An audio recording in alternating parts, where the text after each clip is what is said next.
تکبیرات تشریق دا څنګه دي؟ دا به تر کمې پورې جاري وي، یعنی کله به شروع کیږي او تر کمې پورې به دا جاري وي او دا په چا باندې ویل واجب دي او که چېرته دا د چا نه هیر شي نو بیا به څه کوي. مسلمانانو ورونو په دې ویډیو کې به انشاءالله مختصر د تکبیرات تشریق متعلق یو څو خبرې کوو.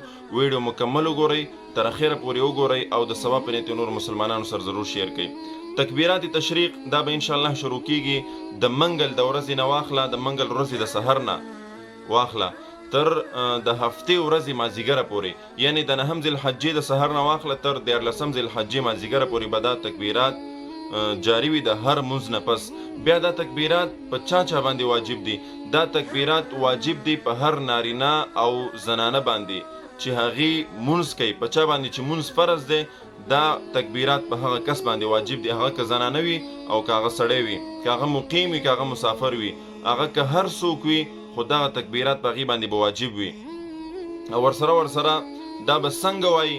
دا به وایي داسې چې د هر فرض مونځ نه پس به دا یو پیره ویل کېږي. سنت طریقه دا چې یو پیره به وایي او سړي چې دي دا به معمولي په اوچت اواز باندې وایي او ښځې به په آهسته یعنی په ټیټ اواز سره وایي او سړي به یو پیره وایي په اوچت اواز سره. او که دا چېرته د چا نه هیر شو نو بیا به څه کوي؟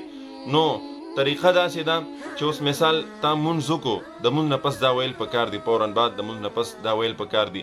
تا نه دا هیر شو نو که چېرته ته ناست یې په خپل ځي باندې د مونځ نه بهر تا کم کار نه دی کړی، مثال سلام دې واړولو ته خپل ذکر اذکار کې مشغول او تا تکبیرات هیر شو، وروستو تا ته رایاد شو چې ما نه تکبیرات هیر دي نو ته تکبیرات ویلی شي. خو که چېرته تا مونځ وکړو د مونځ نه بعد ډایرکټ تا یا خوراک شروع کړو یا دې اودس مات کړو یا دې نور داسې خبرې اترې دنیاوي وکړي یا راپاسې دې ځای دې بدل کړو نو بیا به تکبیرات خو نه وی خو د دې په ځای به استغفار کوې ځکه دا واجب دي. نو کوشش کوئ چې دغه تکبیرات به انشاءالله سبا نه شروع کیږي. خصوصا ورسره د منځونو پابندي کوئ، د جمع سره د مونځ پابندي کوئ، زنانه دې په خپل کور کې د مونځ په خپل وخت د ادا کولو کوشش کوئ او دغه تکبیرات دې وایي. تکبیرات که چاته یاد نه وي خو زه تاسو وایم که چاته یاد وي بس الله ښه خبره ده.